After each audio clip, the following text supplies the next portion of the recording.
Bismillahirrahmanirrahim. Assalamualaikum students. How are you all? I hope you all are fine and safe. Allah keep you safe at home. Today we will start our chapter number 17 biotechnology last topic. So आज का जो हमारा last topic है वो है genetic engineering के बारे में कि जेनेटिक इंजीनियरिंग क्या है, कैसे होती है, क्यों करते हैं और किस तरह से करते हैं, ठीक है। और उसके करने के बाद हमें उसमें से क्या मिलता है। सो हम लोग उसके बेसिक स्टेप्स को पढ़ेंगे और उसके बाद उसकी अचीवमेंट्स पढ़ेंगे और लास्ट टॉपिक आ जाएगा हमारा सिंगल सेल प्रोटीन का। सो पहले अगर हम बेसिक स्टेप्स की बात करें जेनेटिक इंजीनियरिंग में, तो मैंने आपको पहले भी इसका थोड़ा सा इंट्रोडक्शन दिया था कि जो जेनेटिक इंजीनियरिंग है वो आपके डीएनए से रिलेटेड है, ठीक है। डीएनए को हम लोग उसके ऊपर काम करते हैं, यानी कट कर दिया उसको, थोड़ा सा रिप्लेस कर दिया, उसमें जो डिफेक्टेड जीन्स हैं ऐड कर दिया या उसमें से कुछ को निकाल दिया, ठीक है। सो डीएनए के साथ जो काम करना है उसको हम कहते हैं जेनेटिक इंजीनियरिंग का काम। सो अब हम लोग अगर इसके स्टेप्स की तरफ आए तो पहला स्टेप है isolation of the gene of interest, यानी कि आइसोलेट करना, अलग कर देना। जीन ऑफ इंटरेस्ट जो जीन हमें चाहिए है उसको अलग कर देना।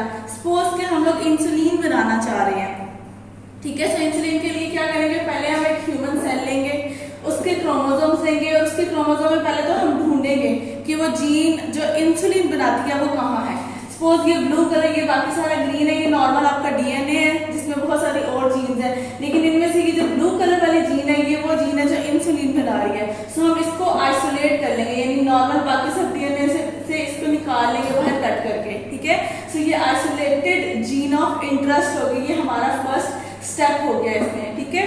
उसके बाद है insertion of the gene into a vector. Insertion मतलब डालना, ठीक है, वेक्टर में, यानी कि किसी ऐसे होस्ट ऑर्गेनिज्म के अंदर डालना जिसके अंदर भी वो जीन ऑफ इंटरेस्ट मल्टीप्लाई हो सके, ज्यादा सारी बन सके।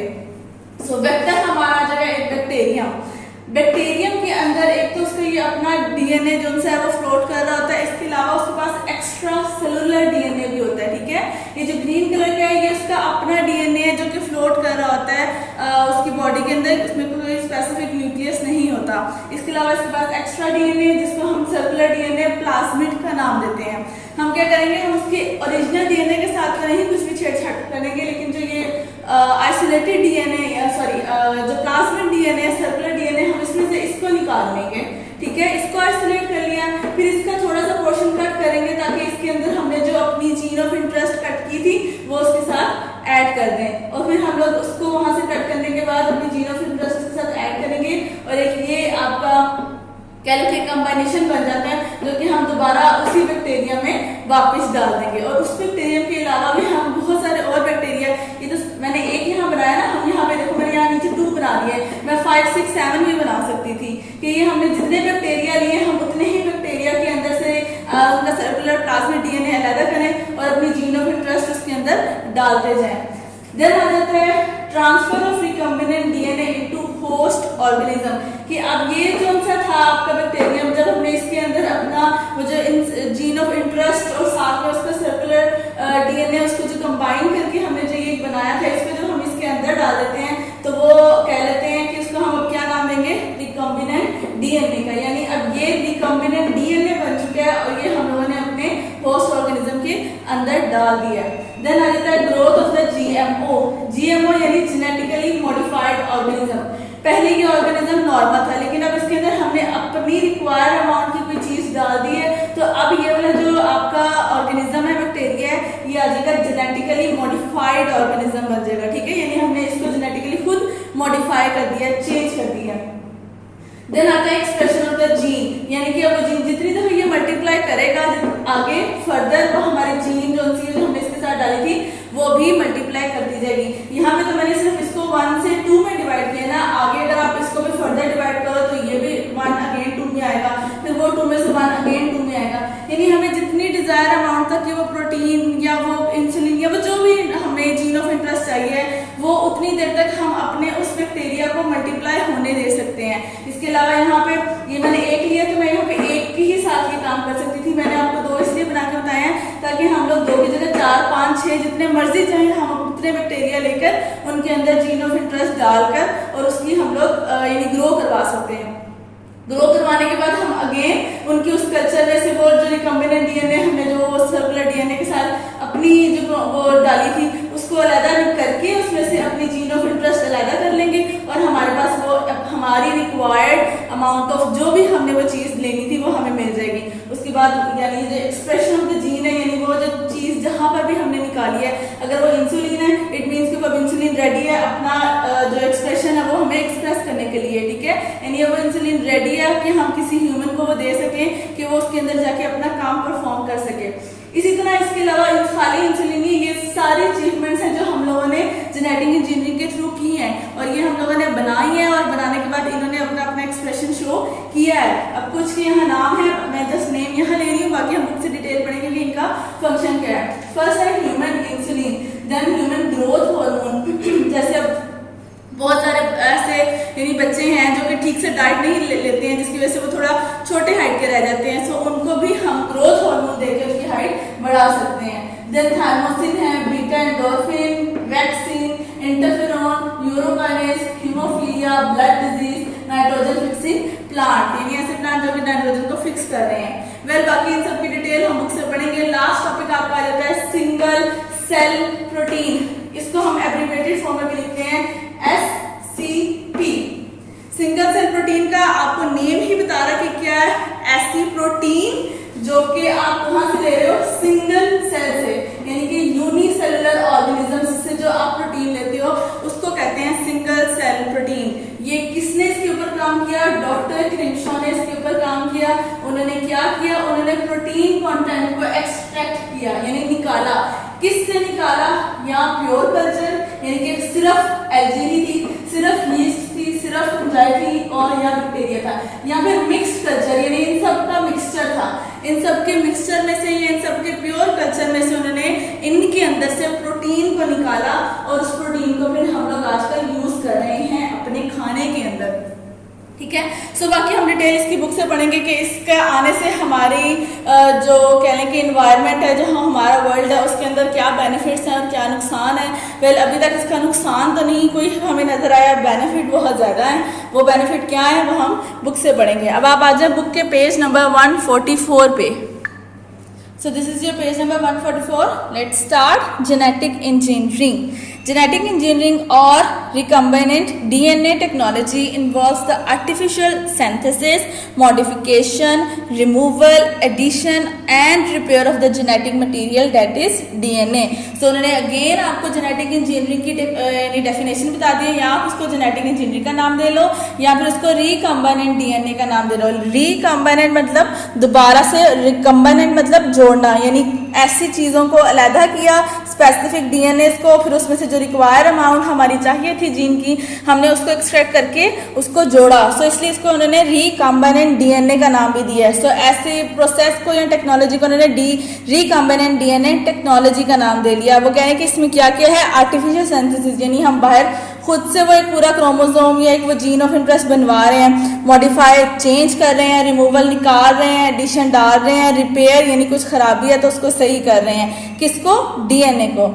Genetic engineering develops in the mid 1970s when it became possible to cut DNA and to transfer a particular piece of DNA from one type of organism into another। यानी again उन्होंने उसकी थोड़ी सी आपको डिटेल बता दिया कि genetic engineering कब हुई थी, मिड 90s में हुई थी। और ये मिड 90s में कैसे हुई थी, जब हमें पता चल गया था, हमने स्पेसिफिक एंजाइम्स बना लिए थे या निकाल लिए थे जो कि डीएनए पे काम करते हैं, डीएनए को कट करते हैं, फिर उसको जोड़ते भी हैं। जब हमारे पास वो एंजाइम्स आ गए थे तो फिर हमने डीएनए के ऊपर आगे काम करना शुरू कर दिया था। As a result, the characteristics of the host organism could be changed. If host organism is a microorganism such as a bacterium, the transferred DNA is multiplied many times as the microorganism multiplies। जो कि मैंने अभी आपको इसके steps में भी बताया है कि एक बैक्टीरिया वो जितनी दफ़ा मल्टीप्लाई करेगा उतनी दफ़ा ही उसके अंदर हमारी जीन ऑफ इंटरेस्ट भी मल्टीप्लाई करेगी, और वो उस टाइम पे बैक्टीरिया को कुछ भी हार्म या नुकसान नहीं पहुंचा रही होगी, क्योंकि बैक्टीरिया का अपना जो डीएनए है वो नॉर्मल वर्कआउट कर रहा है। Then consequently it is possible to obtain millions of copies of a specific DNA inside a bacterial cell. So वो कह रहे हैं कि इन टेक्निक्स की वजह से हम लोग millions of copy यानी बहुत ज़्यादा तादाद में अपनी वो required जो भी हमारी जो प्रोडक्ट है वो हम ले सकते हैं. Now objective of DNA genetic engineering यानी कि genetic engineering के पीछे के हमारे मकासद क्या हैं? The important objective of genetic engineering are as follow: isolation of a particular gene or part of a gene for various purposes such as gene therapy. यानी वो कह रहे हैं कि किसी भी जीन को एक जगह से निकाल देना यानी वो किस वजह से वो कह रहे हैं कि जैसे जीन थेरेपी यानी कोई भी ऐसा आप कह लो कि जो भी कोई ऑर्गेनिज्म है चाहे वो यूनिसेलुलर है मल्टी सेलुलर है इवन हम भी हैं ठीक है. सो हमारी कोई ऐसी बॉडी के अंदर जो क्रोमोसोम में जीन है वो डिफेक्ट है सो हम उसको निकालना चाह रहे हैं. सो वो यहाँ पे वो ये कह रहे हैं कि हम ऐसे जीन थेरेपी जो हमारी टेक्निक है जो आप 8th में भी आपने इसका पढ़ा थोड़ा सा कि डिफेक्टेड जीन्स को निकाल के नॉर्मली हम जीन्स डाल देते हैं या जस्ट उसको निकाल ही देते हैं. सो उस केस में भी जो हम लोग आइसोलेशन जीन ऑफ इंटरेस्ट कर रहे हैं वो किसके थ्रू कर रहे हैं? इसी जेनेटिक इंजीनियरिंग के थ्रू ही कर रहे हैं. Production of particular RNA and protein molecules यानी हमने बहुत सारे प्रोटीन और आरएनए बना लिए हैं जैसे कि हमने एंजाइम्स बाहर खुद से बनाए हैं. Improvement in the production of enzymes drugs and commercially important organic chemicals यानी हमने जो अपनी इन्वायरमेंट में डेली लाइफ यूजेस की जो चीज़ें हैं हमने उनके अंदर चेंजेस किए हैं उनमें इम्प्रूवमेंट्स लेकर आए हैं. Then production of varieties of plants having particular desirable characters यानी वो कह रहे हैं कि उसके बाद हमने प्लांट्स के अंदर बहुत सारा जेनेटिक इंजीनियरिंग के थ्रू काम किया और अपनी डिजायर प्रोडक्ट्स को निकालना शुरू कर दिया है. यानी जो प्लांट्स है अगर वो फ्रूट गिविंग है तो वो फ्रूट अच्छे से दे रहे हैं बहुत सारी वैरायटी ऑफ फ्रूट दे रहे हैं. अगर वो फ्लावर गिविंग है तो फ्लावर्स की बहुत सारी वैरायटीज आ रही हैं. इसके अलावा अगर वो राइस का है कॉटन की क्रॉप है कोई भी चीज़ है यानी उसके अंदर हमने इम्प्रूवमेंट ले आए हैं. Treatment of genetic defects in higher organism यानी कि अगर हम अपनी ही बात करते हैं कि हमारे अंदर कोई जेनेटिक डिफेक्ट आ जाता है तो हम उसको भी ट्रीट करवा सकते हैं. Now basic steps in genetic engineering. All the above mentioned objectives can be obtained by some basic methodologies such as first of all is isolation of the gene of interest. वो कह रहे हैं जो ऊपर हमने ये सारे ऑब्जेक्टिव बताए हैं ये पॉसिबल कैसे हैं तो ये कुछ ऐसे स्टेप्स की वजह से पॉसिबल है. पहला स्टेप आ जाता है isolation of the gene of interest. In the first step the genetic engineers identifies the gene of interest in a donor organism. Special enzyme called restricted या restriction endonuclease are used to cut the identified gene from the total DNA of donor organism. यानी donor organism जिस organism से आपने वो specific gene of interest निकालनी है उस organism के अंदर जेनेटिक इंजीनियर्स ने जो भी जीन ऑफ इंटरेस्ट निकालनी है उसको पहले आइडेंटिफाई करना है कि वो कहाँ है प्रेजेंट. फिर उसके बाद वहाँ पे वो एंजाइम भेजते हैं स्पेशल एंजाइम उसका नाम है रिस्ट्रिक्शन एंडोन्यूक्लिएज. इसको याद रखना है ये एमसीक्यूज में भी आ जाता है. वैसे तो ये पूरा एज अ लॉन्ग इंपॉर्टेंट है चाहे आप इसको 3 स्टार बना लो लेकिन इसमें से भी शॉर्ट भी निकल आते हैं कि डीएनए को कट करने वाले एंजाइम का क्या नाम है डीएनए को जोड़ने वाले एंजाइम का क्या नाम है जीएमओ का क्या एब्रीवेटेड फॉर्म है इसकी पूरी. सो एंडोन्यूक्लियस यूज किया जाता है वो जो आइडेंटिफाइड जीन थी उसको कट करने के लिए. देन आ जाता है insertion of the gene into a vector. A vector is selected for the transfer of the isolated gene of interest to the host cell. The vector may be a plasmid, the extra chromosomal DNA present in many bacteria or a bacteriophage. यानी कि वो क्या vector क्या कह रहे हैं कि एक प्लाज्मिड भी हो सकता है यानी डीएनए का बैक्टीरिया का एक जो हमने अंदर वाला वो जो सर्कुलर डीएनए लिया था एक वो भी हो सकता है और एक पूरा बैक्टीरियोफेज भी हो सकता है यानी उसके जो दोनों प्लाज्मिड है हम उसको भी यूज कर सकते हैं.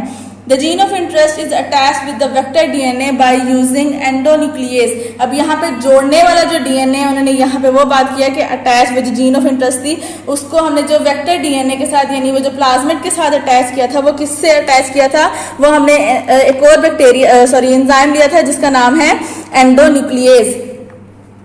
यानी breaking enzyme and joining enzyme ligase. यानी जो वो ब्रेकिंग एंजाइम था वो ये रिस्ट्रिक्टेड जो रिस्ट्रिक्शन एंडोन्यूक्लियस था पहले तो हमने उस आइसोलेटेड प्लाज्मिड को भी तो कट करना था. सो उसको जो हमने कट किया वो हमने एंडोन्यूक्लियस से कट किया. उसके बाद जो स्पेसिफिक हमने जीन ऑफ इंटरेस्ट उस प्लाज्मिड के साथ जिससे जोड़ा उस एंजाइम का नाम है ligase. The vector DNA and the attached gene of interest are collectively now called recombinant DNA. यानी कि अब जो एट द एंड वो जो हमारे पास प्रोडक्ट आया जिसमें प्लाज्मिड डीएनए भी है और हमारी जो जीन ऑफ इंटरेस्ट है वो भी है, तो उसको हम क्या नाम देंगे, रिकम्बिनेंट डीएनए। अगर मैं आपको नेक्स्ट पेज पे इसकी डायग्राम भी दिखाऊं तो ये था हमारा ह्यूमन सेल, जिसके अंदर ये उसके क्रोमोसोम्स थे। हमने उसके क्रोमोसोम्स में से एक पर्टिकुलर क्रोमोसोम एक्सट्रैक्ट कर लिया, उसमें से हमने वो स्पेसिफिक जीन ऑफ इंटरेस्ट को ये आइसोलेट कर लिया। यहाँ तक का हमारा फर्स्ट स्टेप हो गया। उसके बाद हमने एक बैक्टीरिया लिया था या पूरा बैक्टीरियोफेज कह लें वो लिया था, उसके जो प्लाज्मिड थे हमने उसको उसमें से निकाला था, आइसोलेट किया था, उसको कट किया था कौन से एंजाइम से, रिस्ट्रिक्शन एंडोन्यूक्लियस से। उसके बाद फिर उसके अंदर हमने इस वाली अपनी जीन ऑफ इंटरेस्ट को जोड़ दिया था। तो वो जोड़ा किसने था, वो लाइगेज एंजाइम ने जोड़ा था। और जोड़ने के बाद अब जो ये चीज हमारे सामने आई है, ये क्या है, हमारे पास रिकम्बिनेंट डीएनए है। उसके बाद हम इस रिकम्बिनेंट डीएनए को इंसर्ट कर देंगे एक स्पेसिफिक, जो भी हमने, यानी 1 है, 3 है, 4 है, 5 है, जितने भी हमारे वो बैक्टीरिया हम उसके अंदर वो इंसर्ट कर देंगे। देन आ जाता है transfer of recombinant DNA into host organism. Recombinant DNA is transferred to the target host. In this way the host organism is transformed into a genetically modified organism, that is GMO. ठीक है, यानी जब हमने इसको इसके अंदर insert कर दिया तो अब ये जो है ये नॉर्मल नहीं रहा, अब इसके अंदर हमारी specific required gene of interest भी चली गई, इसलिए अब ये क्या बन गया है, ये जेनेटिकली मॉडिफाइड बैक्टीरिया बन गया। और अगेन अब ये बैक्टीरिया जितनी दफा ग्रो करेगा आगे हमारी डिजायर ऑर्गेनिज्म, डिजायर प्रोडक्ट भी ग्रो करेगी। Now growth of GMO, the GMO are provided suitable culture medium for growth to give as much copies of the gene of interest as needed. Then expression of the gene, the GMO contains the gene of interest and manufactures the desired product which is isolated from culture medium. यानी उसके बाद वो जितनी दफा हमने grow करवाना था GMO grow करा लिया, फिर उसके बाद उसके उस कल्चर मीडियम में से हमने अपनी जीन ऑफ इंटरेस्ट को निकाल लिया बाहर। So, अब ये स्टेप आपके एज अ लॉन्ग ये आते हैं, इसको अच्छे से याद करें। देन आ जाता है आपका achievement of genetic engineering. Achievement में से भी 2 से 3, 3 से 4 पूछे जाते हैं, या फिर ये एमसीक्यूज में पूछे जाते हैं। आपको ऊपर किसी भी एक इसमें से इसका इंसुलिन या ग्रोथ हार्मोन किसी भी एक चीज़ का नाम बता देंगे, नीचे 4 फंक्शन बता देंगे, आपको बताना होगा कि कौन इसमें से करेक्ट फंक्शन उसका क्या है। Various achievements of genetic engineering are as follow. Human insulin gene was transferred into bacteria. The genetically modified bacteria become able to synthesize insulin. Diabetics are now receiving this insulin. The step of genetic engineering for the production of insulin are shown in the figure. यानी वो पूरा ये जो हमने अभी पीछे पूरा step पढ़ा है, वो यही स्टेप यहाँ पे नेक्स्ट वाले पेज पे आपको बता रहे हैं कि हम इंसुलिन भी इसी तरह से लेते हैं। इंसुलिन क्या, ये जो आगे हम सब पढ़ेंगे, ये सारे इसी तरह की सेम स्टेप्स से निकल के बनती हैं। In 1977, an E. coli bacterium was created that was able to synthesize the human growth hormone. यानी हमने human growth hormone को भी बना लिया था। कब बनाया था? 1977 से। और कौन सा बैक्टीरिया लिया था? E. coli bacterium. Blue box. Before genetic engineering, 500,000 sheep's brain were required to produce 5 mg human growth hormone. यानी पहले हम लोग शीप के जो ब्रेन थे उनको यूज़ किया करते थे ह्यूमन ग्रोथ हार्मोन बनाने के लिए। यानी उनके उन ब्रेन्स में से हम लोग अपने स्पेसिफिक अमाउंट ऑफ जो ये ह्यूमन ग्रोथ हार्मोन था उसको एक्सट्रैक्ट आउट किया करते थे, लेकिन अब हम लोग बाहर बना लेते हैं।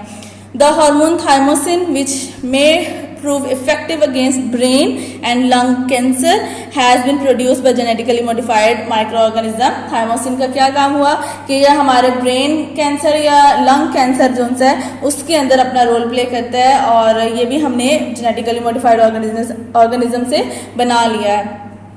Beta endorphin, a painkiller produced by the brain, has also been produced by genetic engineering techniques. ये एक पेन किलर है जो कि आपकी बॉडी में नॉर्मली कहीं पे भी दर्द हो रही हो तो यूज़ की जाती है। सो वो कह रहे हैं कि इसको भी हमने बॉडी से बाहर एक्सट्रैक्ट आउट कर लिया है। क्या है beta endorphin? A pain killer. Then genetic engineer produce a safe vaccine against the foot and mouth diseases, a viral disease in cattle, goats and deer. Similarly, many vaccines have been produced against human diseases such as hepatitis B.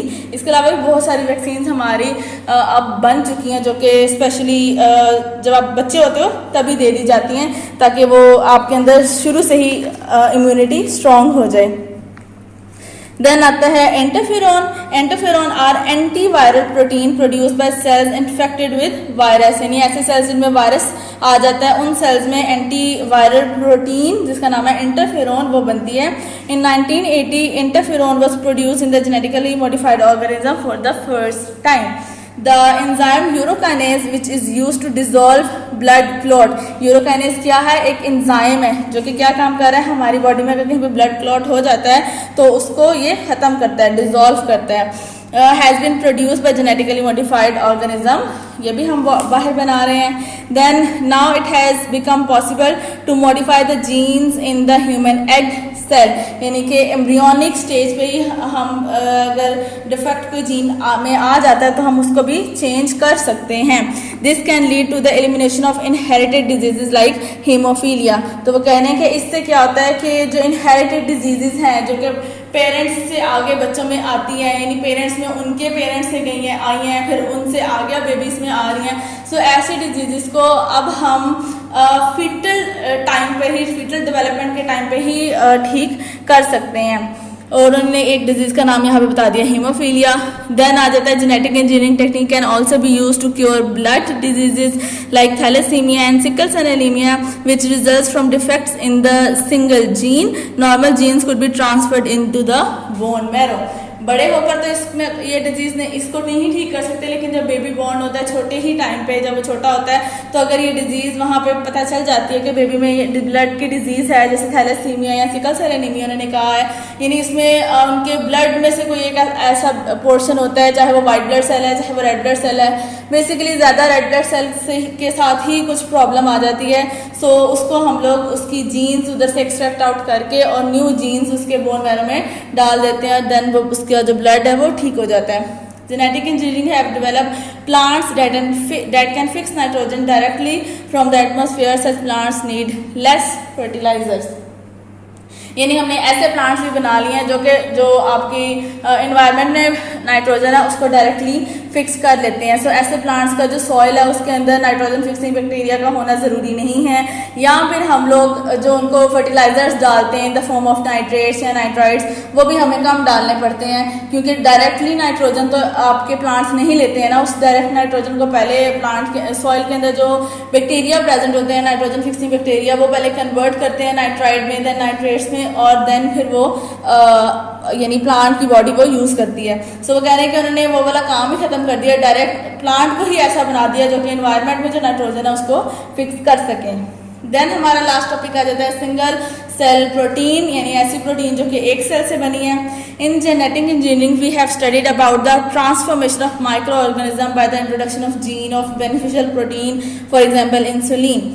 Single cell protein SCP refer to the protein, यहाँ से इसकी definition आ रही है single cell protein की। Single cell protein SCP refer to the protein content extracted from pure और mix culture of algae, yeast, fungi और bacteria. यानी कि क्या है, एक्सट्रैक्शन है, निकालना है किसका, प्रोटीन का, किस में से, प्योर या मिक्स कल्चर में से, और वो प्योर या मिक्स कल्चर किसका है, एल्गी, यीस्ट, फंजाई और बैक्टीरिया का। For the production of single cell protein, the microorganisms are grown in fermenter. Obviously, इनको बड़े स्केल पे यूज़ करना है तो हमें fermenter की ज़रूरत पड़ती है। हम इन माइक्रोऑर्गेनिजम्स को fermenter में यूज़ करते हैं, उनको उनकी required amount of raw material दिया जाता है, टेम्परेचर दिया जाता है, pH दिया जाता है, उसके बाद वो वहाँ ग्रो करते हैं।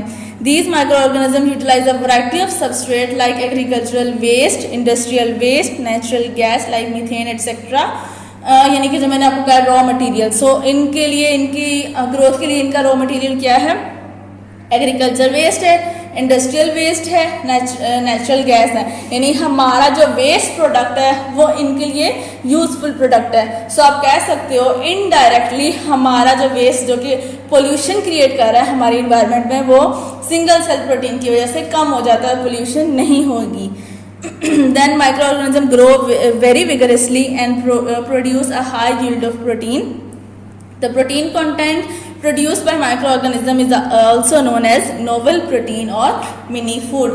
यानी सिंगल सेल प्रोटीन को हम नोवल प्रोटीन भी बोल सकते हैं और मिनी फूड भी बोल सकते हैं, क्योंकि इसमें प्रोटीन है सो हम इसको खाते हैं, और सो इसको आप मिनी फूड भी कह सकते हो। Blue box It is known as single cell protein because the microorganisms used as producers are unicellular or filamentous inside. यानी मैंने जो भी बात किया इसको सिंगल सेल प्रोटीन क्यों कहा जाता है, क्योंकि ये सिंगल सेल ऑर्गेनिजम्स में से निकाली जाती है और वो सिंगल सेल ऑर्गेनिजम्स को क्या कहते हैं, यूनिसेलुलर. सो वो यूनिसेलुलर फिलामेंटस होते हैं जिनमें से हम इस प्रोटीन को एक्सट्रैक्ट करते हैं. सो आपने फर्स्ट पैराग्राफ यहाँ से सिंगल सेल प्रोटीन से यहाँ तक याद करना है. Second paragraph, we know that due to overpopulation, the world is facing the problem of food shortage.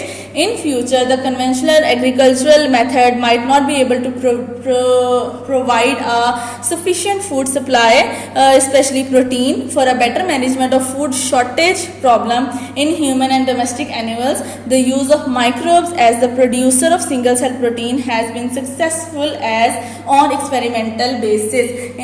वो कह रहे हैं कि फ्यूचर में जितनी पॉपुलेशन हमारी ज़्यादा होती जा रही है वो ओवर पॉपुलेटेड होता जा रहा है. तो ओवर पॉपुलेटेड एरियाज़ में खाने को पूरा करना बहुत मुश्किल हो जाता है. तो वो कह रहे हैं कि उस टाइम पे जब खाने की शॉर्टेज होगी यानी फ्यूचर में, तो जो हमारे यानी जो नॉर्मली हम जिस तरह से क्रॉप्स को ग्रो करा रहे हैं या आपके जो फ्रूट्स निकल रहे हैं वो फिर कम होंगे ह्यूमन की हिसाब से. तो कह रहे हैं कि उस टाइम पे ये जो सिंगल सेल प्रोटीन का हम लोगों ने एक यानी इंट्रोड्यूस कराया है अपनी लाइफ में, ये टेक्निक्स हमारे लिए बहुत काम आएंगी. वो माइक्रोब्स उस टाइम पे, माइक्रोब्स मतलब माइक्रो ऑर्गेनिज्म, ठीक है, उनको माइक्रोब्स कहते हैं. सो उस टाइम पे वो ये माइक्रोब्स हमारे लिए बहुत यानी सक्सेसफुल साबित होंगे जो हम लोगों ने इनसे अपनी प्रोटीन निकाल ली है. ऑब्वियसली प्रोटीन हमारी बॉडी को रिक्वायर होती है. So this technique was introduced by professor Scrimshaw on Massachusetts Institute of Technology. Scientists and food technologists believe that single cell protein will substitute the other protein rich foods in human and animal feed.